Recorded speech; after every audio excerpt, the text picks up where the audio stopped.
நண்பர்கள் அனைவருக்கும் வணக்கம். இன்னைக்கு நம்ம இந்த வீடியோல மத்திய அரசின் இலவச தொகை ரூபாய் 2000 என்ற அறிவிப்பு ஒன்று வெளியாகி இருக்கு. ஸோ அதை பத்தி தான் இப்ப நம்ம பார்க்க போறோம். விவசாயிகளுக்கான உதவித்தொகை ரூபாய் 2000 ஜூன் இறுதிக்குள் அல்லது ஜூலை முதல் வாரத்தில் விவசாயிகளுடைய வங்கி கணக்கில் வரவு வைக்கப்படும் என்று தகவல் வெளியாகியுள்ளது.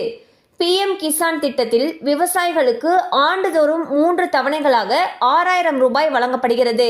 இதுவரை 16 தவணைகள் வரவு வைக்கப்பட்டுள்ள நிலையில் 17வது தவணையை விடுவிப்பதற்கான கோப்பில் பிரதமர் மோடி அவர்கள் கையெழுத்திட்டுள்ளார். இதன் மூலம் 17வது தவணை தொகை விரைவில் கிடைக்கும் என்று எதிர்பார்க்கப்படுகிறது. ஸோ பார்த்தீங்கன்னா PM கிசான் திட்டத்தின் மூலமாக விவசாயிகளுடைய வங்கி கணக்கில் 6000 ரூபாய் வரவு வைக்கப்படுகிறது. இது ஒவ்வொரு நிதியாண்டும் நடக்குது. ஸோ இந்த தொகையானது 3 தவணைகளாக பிரிக்கப்பட்டு ஒரு தவணைக்கு 2000 ரூபாய் வீதம் கொடுக்கப்பட்டு வருகிறது. இந்நிலையில் இதுவரைக்கும் இந்த திட்டத்தின் மூலமாக 16 தவணைகள் சம்பந்தப்பட்ட விவசாயிகளுடைய வங்கி கணக்கில் வரவு வைக்கப்பட்டிருக்கு. தற்பொழுது 17வது தவணை தொகையானது வரக்கூடிய ஜூன் இறுதிக்குள் அல்லது ஜூலை முதல் வாரத்தில் வரவு வைக்கப்படும் என்று தகவல்கள் வெளியாகியுள்ளன. கண்டிப்பா அந்த அப்டேட் உங்களுக்கு பயனுள்ளதா இருந்திருக்கும் நம்புறோம். மேலும் இது போல அப்டேட்ஸ் உங்களை உடனே ரீச் ஆகணும்னு நினைச்சீங்கன்னா நம்ம சேனலோட தொடர்ந்து இணைந்திருங்கள். தேங்க்யூ ஃபார் வாட்சிங்.